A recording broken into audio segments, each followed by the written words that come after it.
అనారోగ్యంతో మరణించిన తోడపెద్దుకు దినకార్యం చేసి తోడపెద్దు పట్ల ఉన్న భక్తిని చాటుకున్నారు ఆ గ్రామస్తులు. కుటుంబంలో ఒకరిగా భావిస్తున్న తోడపెద్దు నెల రోజుల క్రితం అకాల మరణం చెందింది. ఒకే ఇంటి పేరు గలవారందరూ దినకార్యం జరిపించి పూజలు చేశారు.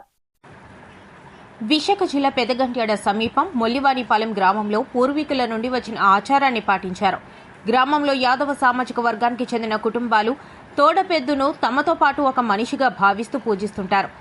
ఏటా గ్రామస్తులు గిరిడితో పాటుగా తోడపెద్దును తీసుకుని సింహాచలంలో కొండపై ఉన్న వరాహలక్ష్మీ నరసింహస్వామికి వద్ద పూజలు చేయడం ఆనవాయితీగా వస్తోంది. నమ్మి ఇంటి పేరుతో ఉన్న 100కు పైగా కుటుంబాలు తోడపెద్దు సేవలో కొనసాగుతున్నారు. 2013లో ఆ కుటుంబంలోకి వచ్చిన తోడుపెద్దు అనారోగ్యంతో నెల రోజుల క్రితం మృతి చెందింది. దీంతో కుటుంబ సభ్యులు దిన్నకార్యం జరిపింది. చుట్టుపక్కల గ్రామాల వారందరికీ అన్నప్రసాద వితరణ చేశారు. ఈ సందర్భంగా గ్రామస్తులు మొల్లి పెంటిరాజు, నమ్మి సింహాద్రి, నమ్మి రమణ మాట్లాడుతూ సంక్రాంతి 3 రోజుల పాటు చుట్టుపక్కల అన్ని గ్రామాలకు తమ గరిడితో పాటు తోడుపెద్దును గ్రామస్తులు తీసుకువెళ్తారని, అటు సింహాద్రి అప్పన్న వార్షికోత్సవ సంబరాల్లో కూడా దేవస్థానం అధికారులు నమ్మి వాళ్ల గరిడికి ప్రత్యేక ఆహ్వానం పంపించి పూజా కార్యక్రమాలు నిర్వహిస్తారని తెలిపారు. నమస్కారం.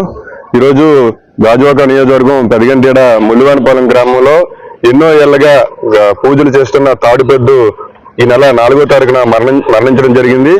మేము ఏదైతే ఆనవాయితీగా వంశపారపర్యంగా సేవలు చేస్తున్న ఆ తాడుపెద్దుకి ఎలాగైతే మనిషి చనిపోతే మనం కార్యక్రమాలు చేస్తామో, ఎలాగైతే పూజలు చేస్తామో అదే విధంగా తాడుపెద్దుకి అంత్యక్రియలు జరిపి మొన్న గ్రామంలో గాని చుట్టుపక్కల ప్రాంతాల అందరికీ కూడా అన్నదాన కార్యక్రమం కూడా చేయడం జరిగింది.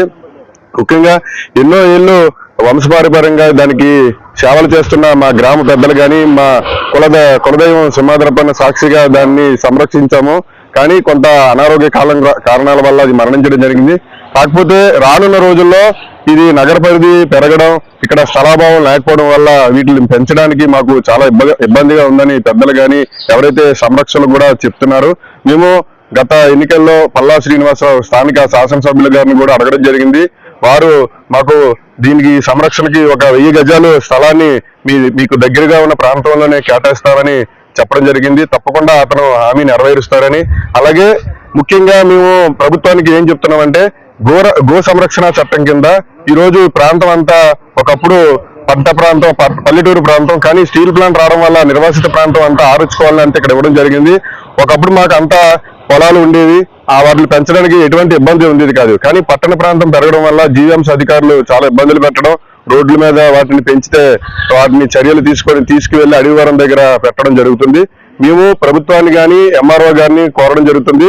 మాకు ఒక 30 ఎకరాలు ఇచ్చినట్లయితే ఎవరైతే ఆవులు గేదెలు పెంచుకొని పాడి పరిశ్రమ మీద ఆధారపడి జీవిస్తున్నారో వాళ్ళందరికీ కూడా అక్కడ స్థలం కేటాయించాలని, ఎందుకంటే ఇది చట్టంలో ఉంది కాబట్టి మేము ప్రధాన డిమాండ్ గా అధికారులకు తెలియజేస్తూ, ఏదైతే మాకు మొల్లివానిపాలెం గ్రామం ఈ తాడుపెద్దు సంరక్షణ కోసం, అలాగే ఇక్కడ కుల మత భేదాలు లేకుండా ఇటు రెడ్డి కమ్యూనిటీ గాని, అలాగే మత్స్యకార కమ్యూనిటీలు గాని, మాదిగ కమ్యూనిటీ గాని, అనేక కమ్యూనిటీలు వీటిని తాడుపెద్దుల్ని కులదైవంగా పూజిస్తారండి.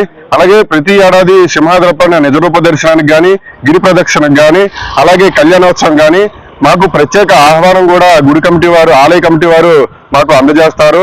దీన్ని దృష్టిలో ఉంచుకొని మా గ్రామానికి ఏదైతే ఈ తాడుపెద్దు సంరక్షణకు స్థలం కేటాయించాలని వీడియో ద్వారా తెలియజేస్తున్నాం.